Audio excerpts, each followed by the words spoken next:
அவர் நிற்கக்கூடிய அழகை பாருங்க. என்ன ஒரு கியூட்டான ஒரு வேலை செஞ்சார் பார்த்தீங்களா? விஜய் செய்த செயல், முதலமைச்சர் செய்த கியூட் செயல். இல்லை, நான் கேட்குறேன், என்ன செயல் அது? விஜய் பார்க்க முடியலன்னு பொதுமக்கள் கத்துறாங்க. அதுக்கு திமுக தீய சக்தின்னு தெரியலையே, ஏன்னா பைத்தங்கிட்டு பிடிச்சிச்சா? புதுமையா இருக்குங்க, புதுமையா இருக்கு ஆட்சி, புதுமையா இருக்கு. ஏது பண்றதுன்னு தெரியல. நம்ம பெண்களுக்கு ஒரு என்ன பண்ணாருங்க அது பாத்தீங்களா? என்ன பேச்சு! அவங்க வீட்டுக்காரறான் அந்த பொண்ணு சொல்லுது. சூப்பரா நல்லா வளர்த்துக்கிறீங்கம்மா. டயா பூஸ்டர் சுகரை கண்ட்ரோல் பண்ணும், உங்க ஆரோக்கியத்தை மீட்டு தரும். சர்க்கரையை கட்டுப்படுத்துறதுக்கான எளிமையான வழிமுறை, இயற்கையான வழிமுறை. அனைத்து மருந்து கடைகளிலும் கிடைக்கும்.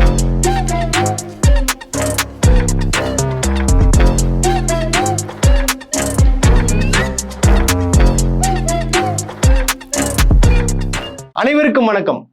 நேற்றைக்கு நம்முடைய முதலமைச்சர் அவர்கள், அதாவது சொந்த தொகுதி பெரம்பூருக்கு முதல் முறையாக, வரலாற்றிலேயே முதல் முறையாக, அதாவது பாத்தீங்கன்னா ஜெயிச்சு முதல் முறையாக போயிருக்காரு. அதாவது ஜெயிச்சு பார்த்தீங்கன்னா கிட்டத்தட்ட ஒரு 2 மாதங்களை கடந்து விட்டது.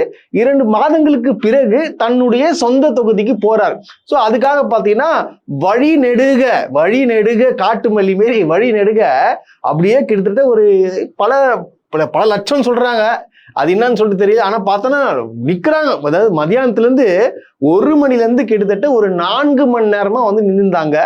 பலர் பார்த்தீங்கன்னா விஜயை பார்த்தாங்க, ஆனால் பலர் பார்க்காம போச்சு. ஸோ அதுக்காக மிகவும் வருத்தப்படுறாங்க. இது உண்மை. ஏன்னா அந்த மக்கள்லாம் பார்த்தீங்கன்னா ஒரு மிகப்பெரிய ஒரு எப்படி சொல்றதுன்னா, ஒரு மிகப்பெரிய ஒரு அரசியல்வாதி தன்னுடைய சொத்துக்கள் எல்லாத்திலையும் பொது மக்களுக்கு கொடுத்து இப்ப பார்த்தீங்கன்னா வீடே இல்லாம இருக்கக்கூடியவர் தான் நம்முடைய முதலமைச்சர். அவர் பார்த்தீங்கன்னா இறங்கிட்டாப்புல, எல்லாத்தையும் தூக்கி போட்டு இறங்கி மக்களோட மக்களா வாழுறாங்க. ஸோ அவரை பார்க்கறதுக்காக பார்த்தீங்கன்னா நிறைய மக்கள் கூடியிருந்தாங்கன்றத உங்களுக்கு எல்லாம் பார்த்துருப்பீங்க. அதுல ஒரு சிலர் மட்டும் நான் பார்த்தேங்க. பார்க்கும்போது பார்த்தீங்கன்னா எனக்கு எப்படி திரும்ப இருந்துச்சு, ஒரு பொண்ணு அந்த பேசும்போதெல்லாம், இப்போ எதனா ஒரு பேஷண்ட்டுக்கு எதனா ஒன்று ஆயிடுச்சுன்னு வச்சுங்களேன், கிட்ட போய் பார்க்க கூடாது, ஜன்னல் வழியா பாருங்க அப்படின்னு சொல்லுவாங்கல்ல. அந்த மாதிரி ஒரு தகப்பனா அந்த பொண்ணை பார்த்து எப்படி ஃபீல் பண்ணி அந்த பொண்ணு அந்த வீடியோ கொஞ்சம் பாருங்களேன். விஜய் சார் பிடிக்காம யாராவது இருப்பாங்களா? விஜய் சொன்னாவே பிடிக்கும். அவர் நிக்கிறப்பே எங்களுக்கு அவர் தான் சிஎம், இதுக்கப்புறம் அவர் தான் சிஎம். யாரெல்லாம் சொன்னாங்கன்னா தற்கொலைலாம் கிடையவே கிடையாது. நாங்க தான் அடுத்து எல்லா வருஷமும் சிஎம். அடிச்சுக்கவே முடியாது. அவர் இன்னும் சிஎம் பார்க்கவே இல்லை. பாத்தீங்களா அந்த விஜயா அவர் அந்த ரியாக்ஷன் தெரிஞ்சுங்களா உங்களுக்கு? அப்படியே அதாவது ஒரு நோய் இப்போ கொரோனா வச்சுங்களா, 1 மாசம் இருக்கும், அது 1 மாசம் 2 மாசம் இருக்கும், ஹாஸ்பிட்டல் போயிடும். ஆனா கிட்டத்தட்ட அந்த நோய் போவே போகாது. கிட்டத்தட்ட ஒரு 5 வருஷம் கிட்ட இருக்கும்னு நினைக்கிறேன். எனக்கு தெரிஞ்சு என்னன்னு சொல்லிட்டு எனக்கு தெரியல. ஆனா 5 வருஷம் இருக்கும் போல. அந்த நோய் பாதிச்சா எப்படி இருப்பாங்கன்றது நீங்க பாத்தீங்களா? அது எப்படி அது குணப்படுத்த முடியும்னு நினைக்கிறேன் நீங்க? அந்த வாய்ப்பே கிடையாது. அதெல்லாம் குணப்படுத்தவே முடியாது. அது அவ்வளவுதான் முடிஞ்சு போச்சு. அந்த மாதிரி ஒரு கதை தான். இந்த மாதிரி நிறைய படித்த இளைஞர்கள், முக்காவாசி பெண்கள் அந்த அளவுக்கு இருக்காங்க. பாருங்க, அதாவது இந்த சந்திரமுகி படத்துல முழுசா மாறின மனைவியை பார், கங்காவை பார், முழுசா மாறின சந்திரமுகியா மாறி இருக்கா, அதை பாருன்னு சொல்லுவாங்களே. அப்போ பிரபு பாப்பார் பத்தியா கண்ணை திறந்துக்குன்னு, அந்த மாதிரி தான் இவங்க பெத்தவங்க பார்ப்பாங்க. ஏன்னா பாருங்க, எந்த அளவுக்கு ஒரு விஜய் மேல மோகம், ஒரு சினிமாக்கும் ஒரு அரசியலுக்கும் வித்தியாசம் தெரியாம நம்ம ஓட்டு போட்டதுனால ஒருத்தர் முதலமைச்சர் ஆயிட்டார். நம்ம அதனால மாண்புமிகு முதலமைச்சர் சொல்லி ஆகணும்.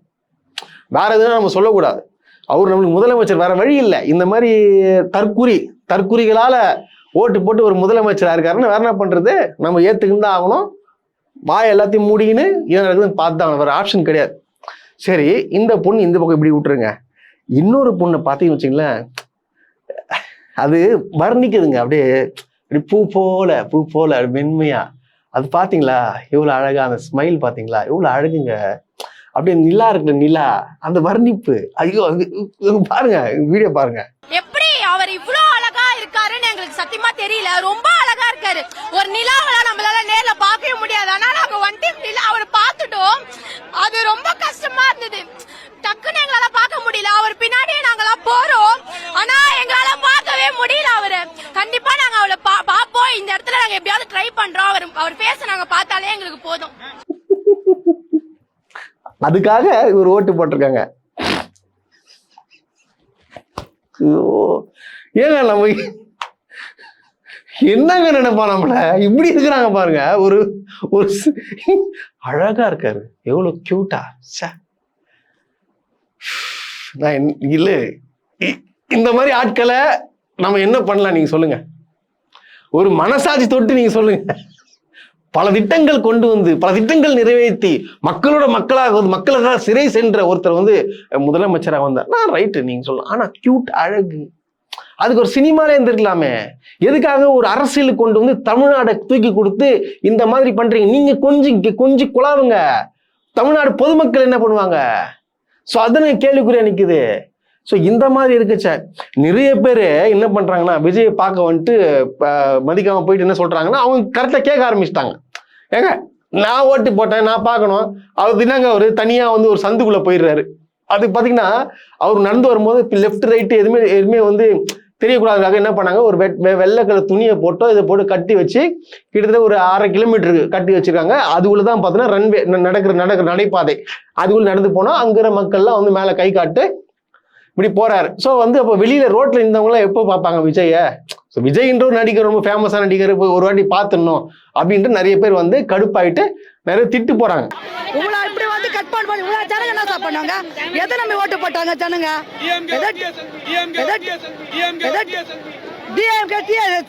டிஎஸ்எஸ் கூட இருக்கட்டும், பொதுமக்கள் பாக்குறேன்னு போட்டிருக்காங்கல்ல, வரணும்ல, எதுக்கு ஓட்டு போட்டிருக்காங்க? நியாயமே கிடையாது.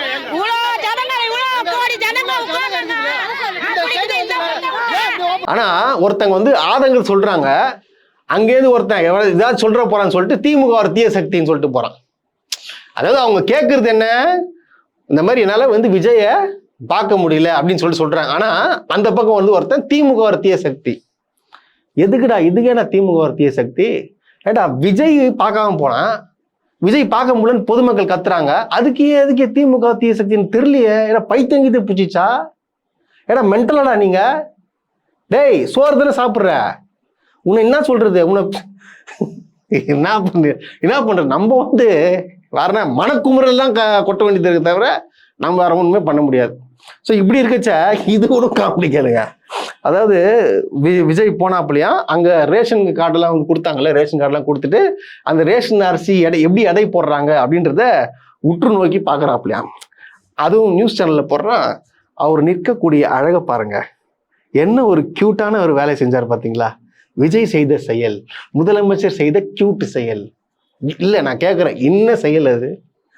பார்க்குறாப்புல எடைய போடுறாரு, பார்க்குறாரு, ஒரு சிரிக்கிறாரு பொதுமக்களை பார்த்து. இது என்ன இது கேட்டால் ஒழுங்கா நடக்குதான், பக்கம் நடக்குதான். எப்படி முதலமைச்சர் ஆய்வு பண்ண வரப்போறான்னு தெரியும், அங்கே எதுனா வந்து இந்த ஊழியர்கள் தவறு செய்வாங்களா? புதுமையா இருக்குங்க, புதுமையா இருக்கு ஆட்சி, புதுமையா இருக்கு. என்ன பண்றது, ஏது பண்றதுன்னு தெரியல. நம்ம தினம் வந்து நம்ம புலம்புறோம்.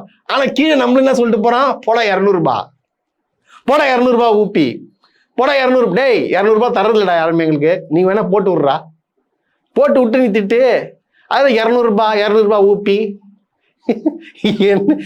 நியாயமா இருக்குண்ணா? டே நான் உண்மையை தானே பேசுறேன், ஏதாவது தப்பா தானே பேசுறேன்னா? நீங்க பண்றது தான் நான் அப்படியே சொல்றேன். எதுக்குத்தான் திட்டுறது?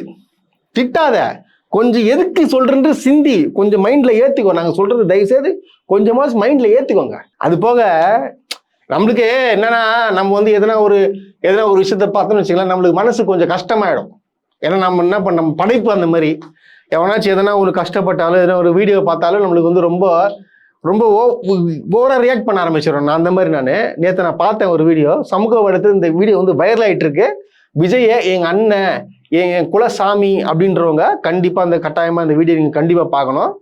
அதாவது 2 பணியாளர், துணை பணியாளர் நினைக்கிறேன், ஏதோ வேலை செய்கிறவங்க போல, அவங்க வந்து ஆசையாக வராங்க, வந்து நிற்கிறாங்க, ஃபோட்டோ பிடிக்கிறதுக்கோ எதுவும் சொல்கிறதுக்காக வராங்க. பக்கத்தில் விஜய்க்கு கையை கொடுக்க போகிறாங்க, கையை பிடிக்கணும். அவர் என்ன பண்ணுறாருன்னா, கையை கொடுக்காம கையை பிடிச்சி உதாசனப்படுத்துறாரு. இந்த வீடியோ பாருங்க.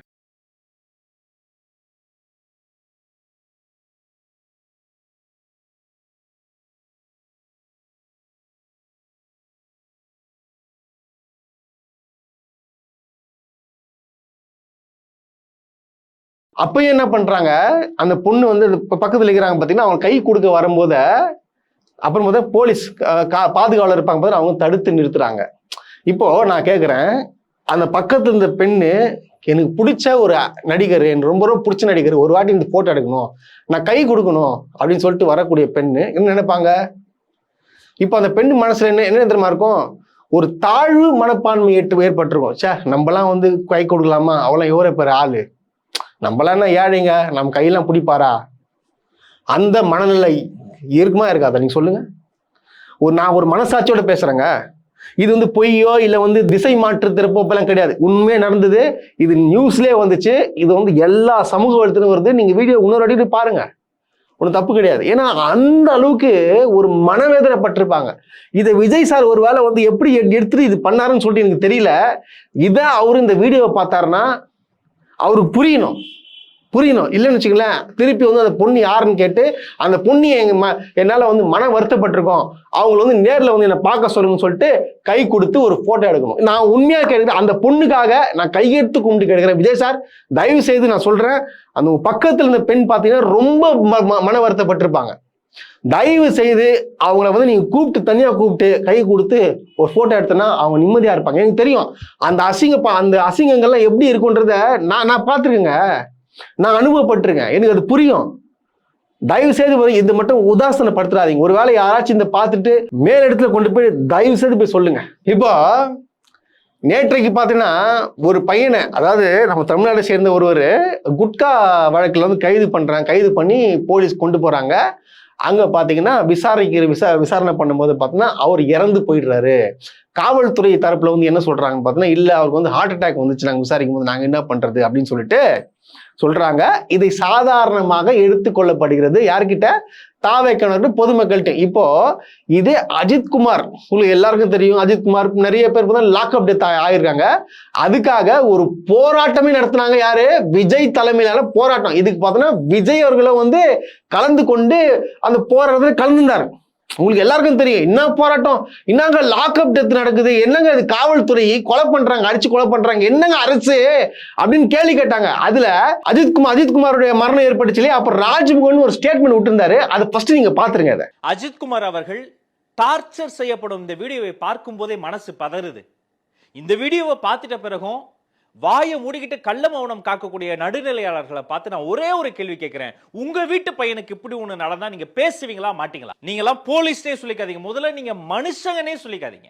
சஸ்பெண்ட் பண்ணிருக்கீங்க, எவ்வளவு பெரிய நடவடிக்கை, சபாஷ்.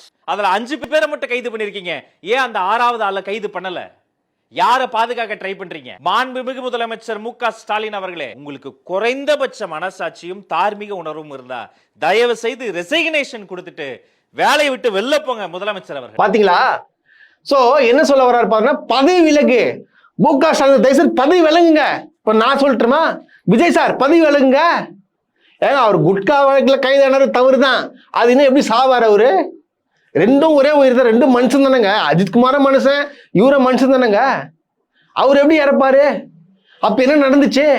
இது கேட்கணும் வேண்டாமா? ஏன் யாருமே நடவடிக்கை எடுக்கல அந்த சம்பந்தப்பட்ட காவல்துறை மேல?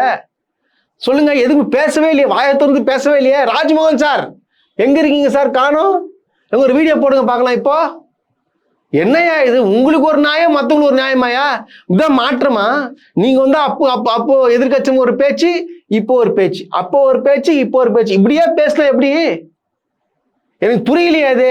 இதெல்லாம் இங்க யாருமே எடுத்து கேள்வி கேட்க மாட்டீங்களா? ஏங்க இந்த கூட்டணி கட்சியில இருந்தாலும் அவ்வளவு போராட்டம் இருந்தீங்களா? இவங்க திருமாவளவன் சார் எங்க பேசுங்க, கம்யூனிஸ்ட் தலைவர்களே பேசுங்க, ஐயுஎம்எல் தர பாய், பாயத்தோர பாய், காங்கிரஸ்காரங்களை கொஞ்சம் பேசுங்க.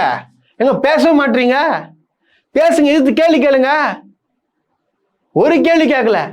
இது போக என்ன பண்ணிருக்காங்க பார்த்தீங்கன்னா, பாஜக ஒரு அரசு பார்த்தீங்கன்னா ஒன்று கொண்டு வந்து என்னன்னா, தமிழ் தாய் வாழ்த்து ஃபர்ஸ்ட் நீங்க பாடுங்க. அதாவது மாநில உரிமை தான் முதல்ல அவங்க பாடிட்டோம். 2வதாக வந்தே மாதரம் பாடணும், 3வது வந்து தேசிய கீதம் பாடணுமா. இது என்னங்க? அது வந்தே மாதரம் ஏன் பாடணும்? வந்தே மாதரம் பாட வேண்டிய அவசியம் என்ன? வந்தே மாதரம் பார்த்தா நம்ம தேசிய உணர்வுமிக்க பாடல், ஓகே. ஆனா அதுல குறிப்பிட்ட வரிகள்லாம் இருக்கு. குறிப்பிட்ட வரிகள் பாத்தீங்கன்னா ஒரு மதத்தை குறிப்பிட்டு பாடுற மாதிரி, வழிபாடு பண்ற மாதிரி ஒரு பாட்டுலாம் இருக்கு. அது பாத்தீங்கன்னா இந்து சமயத்தை பத்தி பேசுற வரிகள்லாம் இருக்கு, அதை நீக்கணும் அப்படின்னு சொல்லிட்டு எங்க காங்கிரஸ்காரங்க போராடி இருக்காங்களே.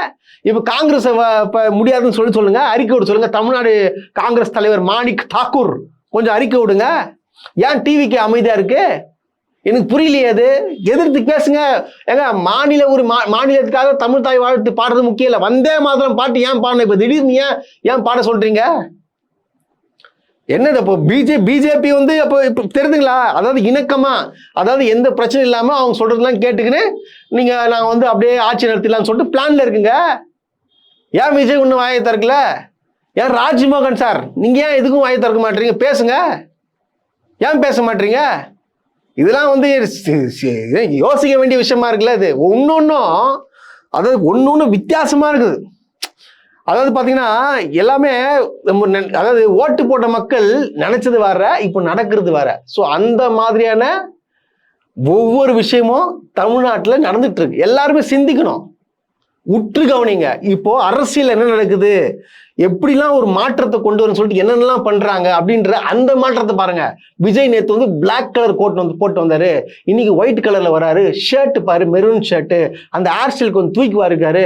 அந்த பொட்டு பாத்தீங்கன்னா வந்து டார்க்கா இருக்கு, கொஞ்சம்னா இன்னைக்கு கொஞ்சம் கம்மியா வச்சுன்னு வராரு. இன்னும் கொஞ்சம் சிரிக்காம இருக்காரு. ஏன் வெள்ளை முடி இங்க இருக்கு, கொஞ்சம் கட் பண்ணிட்டு வரல, அதை மட்டும் பார்க்க கூடாது. அது மாற்றம் இல்லை. தயவுசே சொல்றேன், இதெல்லாம் சிரிக்கக்கூடிய விஷயம் கிடையாது, இதெல்லாம் சிந்திக்கக்கூடிய விஷயம். ஒவ்வொன்றும் யோசிச்சு பண்ணுங்க. நேற்றிலிருந்து பாத்தீங்கன்னா லைலாமணி, அதாவது பாத்தீங்கன்னா தாவேகாவுடைய கழக பேச்சாளர் லைலாமணி மீது பாத்தீங்கன்னா கடும் விமர்சனங்கள் வந்து வந்துட்டு இருக்கு. எதுக்குன்னு பாத்தீங்கன்னா அவருக்கு வந்து தமிழ்நாடு பாடல்கள் கழக தலைவர் என்ற பொறுப்பு கொடுத்துறாங்க, அதாவது பார்த்தீங்கன்னா அரசு பொறுப்பு வந்து கொடுத்துருக்காங்க அப்படின்னு சொல்லிட்டு நிறைய பேர் வந்து விமர்சனங்கள் தெரிவிக்கிறாங்க. ஏங்க விமர்சனம் தெரிவிக்கிறது வேற இல்லையா? பாத்தீங்கன்னா ஒரு சார் வந்து பாராட்டுறாங்க. யாரு பாராட்டுறாங்கன்னு பாத்தீங்கன்னா தாவேகாவினரை சேர்ந்தவர்கள் வந்து பாராட்டுறாங்க. ஆனா பொதுமக்கள் பலர் வந்து விமர்சனம் தெரிவிக்கிறாங்க. எதுக்குன்னு பாத்தீங்கன்னா, ஏங்க எதுக்குங்க இவருக்கு தமிழ்நாடு பாடநூல் தலைவரா நீங்க கொடுத்தீங்க? பொது மேடையில எல்லாம் அப்படி பேசுறாரு, ஒரு அசிங்கமா பேசுறாரு, பாத்தீங்கன்னா தலைவர்கள்லாம் மதிக்காம ஒரு பாத்தீங்கன்னா கேவலமா பேசுறாரு, ஆபாசமா பேசுறாரு, சீமான் சாமானு. ஸோ இந்த மாதிரி அசிங்கமான வார்த்தைகளும் உபயோகிக்கிற என்னங்க பேச்சு இதெல்லாம்? இதெல்லாம் பேசுறவர்கள் எப்படி கொடுப்பீங்கன்னு சொல்லிட்டு இப்படி விமர்சனம் பண்றவங்க இருக்காங்க. இப்படி விமர்சனம் பண்ணலாம், அது சரி, கரெக்டா? ஆனா ஒரு சிலர் என்ன விமர்சனம் பார்த்தீங்கன்னா, என்ன இவெல்லாம் ஒரு ஆளுன்னு கொடுத்துக்கிறாங்க, அவன் உருவத்தை பார்த்தீங்களா, இவனுக்கா? அதாவது அவர் உருவத்தை கேலி பண்றது, கருப்பாகிறன்றது, அவர் சாதியை விமர்சனம் பண்றது, இந்த மாதிரியான அருவருக்கத்தக்க கேவலமான கீழ்த்தரமான விமர்சனங்கள்லாம் வச்சுட்டு இருக்கிறாங்க. இது ஒரு மிகப்பெரிய தவறு. இதற்கு மிகப்பெரிய வன்மையான கண்டனங்களை வந்து தெரிவிச்சுக்கிறீங்க. தாழ்த்தப்பட்ட சமூகத்தினர் வந்து மேலே வரக்கூடாதா? ஏன் இவருக்கு இந்த தமிழ்நாடு பாட நூல் தலைவரா கழக தலைவரா கொடுத்தது முடியாதா? முடியலன்னா போய் வயிறு செத்து போங்கடா. இதுக்கு விமர்சனமா? இது விமர்சனமா? அவருக்கு தெரியாது அப்படின்ற விமர்சனம் பண்ணு. அது என்ன இப்படி விமர்சனம் பண்றது? இதெல்லாம் அசிங்கமா இல்ல? இதெல்லாம் அசிங்கமா இல்லையா உங்களுக்கு இப்படி விமர்சனம் பண்றது? எங்க தப்புங்க, அது தவறுங்க. அது ஒரு அரசியல் ரீதியாக விமர்சனம் பண்றது வேற, அதுக்குன்னு போயிட்டு ஒரு சாதியை வச்சு அவருடைய உருவத்தை வச்சு கேலி பண்றது இது கேவலம். அது ஏன்னா கஷ்டப்பட்டு ஒரு இளநிலை அதை பார்த்தீங்கன்னா பேச்சுலர் டிகிரி முடிச்சுட்டு அப்புறம் பார்த்தீங்கன்னா அட்வொகேட் ஆயிருக்காரு. அவர் அட்வொகேட்டுக்கு படிச்சு ஒரு அட்வொகேட் ஆயிருக்காப்புல. அவர் பேச்சாளர் தான், இப்போ சரியா பேசுறதுல. முன்னாடி பேச்சாளர் கொஞ்சம் தமிழ் ஆர்வம் கொண்டவர், அவ்வளவுதான். அது கொடுத்துக்கிறாங்க. இப்படி கொடுத்துருக்கேன், என்ன வயசாகுது, அவருக்கு என்ன திறமை இருக்கு, அப்படி விமர்சனம் பண்றது வேற. இந்த மாதிரி விமர்சனம் பண்றது ஏற்றுக்கொள்ள கூடாது, சத்தியமா ஏற்றுக்கொள்ளவே மாட்டேன். நான் இதற்காகவே தமிழ்நாடு முதலமைச்சர் அவர்களுக்கு ஒரு மிகப்பெரிய பாராட்டுகள் தருங்க. ஏன்னா அவரை வந்து இந்த அளவுக்கு எகத்தாளமா பேசுறவங்களுக்கு அவனை தூக்கி ஒரு இடத்துல உட்கார வச்சிங்க பாத்தீங்களா, அதுக்கு ஒரு மிகப்பெரிய பாராட்டுகள், வாழ்த்துக்கள் முதலமைச்சரே. அதுக்கு ஒரு வாழ்த்துக்கள் லைலாமணி அவர்களே. தயவு செய்து உங்கள் மேல ஏகப்பட்ட விமர்சனங்கள் வருது, நீங்க என்ன பண்ணுவீங்க, உங்களுக்கு என்ன தெரியும்ன்றத இப்போ உங்களுக்கு பொறுப்பு ஒன்று கொடுத்துறாங்க பார்த்தீங்கன்னா நம்பி முதலமைச்சர், அதை நீங்க காப்பாத்தி எனக்கும் எல்லாம் தெரியும்டா அப்படின்னு சொல்ற அளவுக்கு மற்றவர்கள் வந்து உங்களை பெருமையா பேசுற அளவுக்கு அந்த பொறுப்பை வந்து நீங்க சரியா பார்க்கணுன்றத நான் கேட்டுக்கிறேன். வழக்கம் போல பெண்களுக்கு பாதுகாப்பு அப்படின்ற ஒரு விஷயம், ஏன்னா பெண்களுக்கு பாதுகாப்பு அப்படின்ற ஒரு கருத்தை வந்து எல்லாரும் வச்சாங்க. அது வந்து விஜய் அவர்கள் பார்த்தீங்கன்னா சிறப்பா பணியாற்றுறாரு அப்படின்னு சொல்லிட்டு சொன்னாங்க. நேற்று கூட பார்த்தீங்கன்னா பெரம்பூர்ல ஒரு சின்ன பெண், அதாவது எத்தனை வயசு ஆகுதுன்னு தெரியல, அந்த பெண்ணை வந்து பேட்டி எடுக்கிறாங்க. ஃபர்ஸ்ட் இந்த வீடியோ நீங்க பாருங்க. ஃபர்ஸ்ட் வந்து முக சனி கட்சியில இருந்தே இப்ப அவர் வேஸ்ட் ஆயிட்டாரு. இப்ப எங்களுக்கு விஜய் தான் எங்க வீட்டுக்கார மாரி ஆள் தான். எனக்கு அவரை பிடிக்கும், பெண்களுக்கு பாதுகாப்பு இருக்குதா, அதனால எனக்கு அவரை பிடிக்கும். முக ஸ்டாலின் எல்லாம் பிடிக்காது. இப்பெல்லாம் அவர் வேஸ்ட் ஆயிட்டாருனா பிடிக்காது. மயிர்னா அவரு என்ன பண்ணாரு, பெண்களுக்கு என்ன பண்ணாரு அவரு? பாத்தீங்களா எவ்வளவு அழகா அது எவ்வளவு நல்லா அது நல்லா ஒரு முத்து மாதிரி பேசுது பாத்தீங்களா. ஸ்டாலின்லாம் ஒரு ஆளே இல்லைங்க, இது வேஸ்ட்டுங்க, மயிருங்க, பெண்களுக்கு ஒரு என்ன பண்ணாருங்க. அது பாத்தீங்களா என்ன பேச்சு.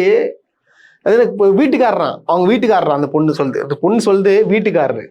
அதாவது பெத்தவங்க என்ன பண்ணுங்கன்னா அந்த பொண்ணை வந்து கூப்பிட்டு அப்படியே நல்லா என்ன பண்ணுங்க, நல்லா அந்த ஆர்த்தி எடுத்து உட்கார வச்சு அப்படியே அப்படி போடுங்க, நல்லா சூப்பராக நல்லா வளர்த்துக்கிறீங்கம்மா, வேற சொல்றதுல ஒன்றும் இல்லை. ஸோ பெண்களுக்கு பாதுகாப்பு எந்த அளவுக்கு கொடுத்துருக்காருன்னு சொல்லிட்டு யார் சொல்றா, இந்த பொண்ணு சொல்றா. ஸோ கரூர்ல தாவேக்காவுடைய என்ன சொல்றாங்க நகர செயலாளர் ஒன்றிய செயலாளரோ அவர் என்ன பண்ணிருக்க அப்ப நான் பையன் திருமணமான பெண்ணை வந்து தவறான செய்கை மூலயமா தொடர்ந்து 3 மாதங்களா தொடர்ந்து பாலியல் ரீதியா துன்புறுத்திருக்காப்புல. இத பார்த்துட்டு அங்குள்ள பொதுமக்கள் தர்மடி காட்டி ஸ்டேஷன்ல கூட்டுக்கிறாங்க. அது தாவேக்காவுடைய ஒன்று செயலாளர். சூப்பர்ல. எப்படி அவர் விஜய் சொல்லுவாராம் பெண்களுக்கு பாதுகாப்புன்னு வரான், ஆனா அவன் நிர்வாகிகள் இந்த மாதிரி வேலையை பார்த்துட்டு இருப்பாங்களாம். என்ன என்ன என்ன என்ன இது என்ன பேர், இது என்ன பேரு, இதுக்கு பேர் என்ன சொல்லலாம். இவங்க எப்படி பாதுகாப்பு கொடுக்குறாங்களா? What bro, wrong bro.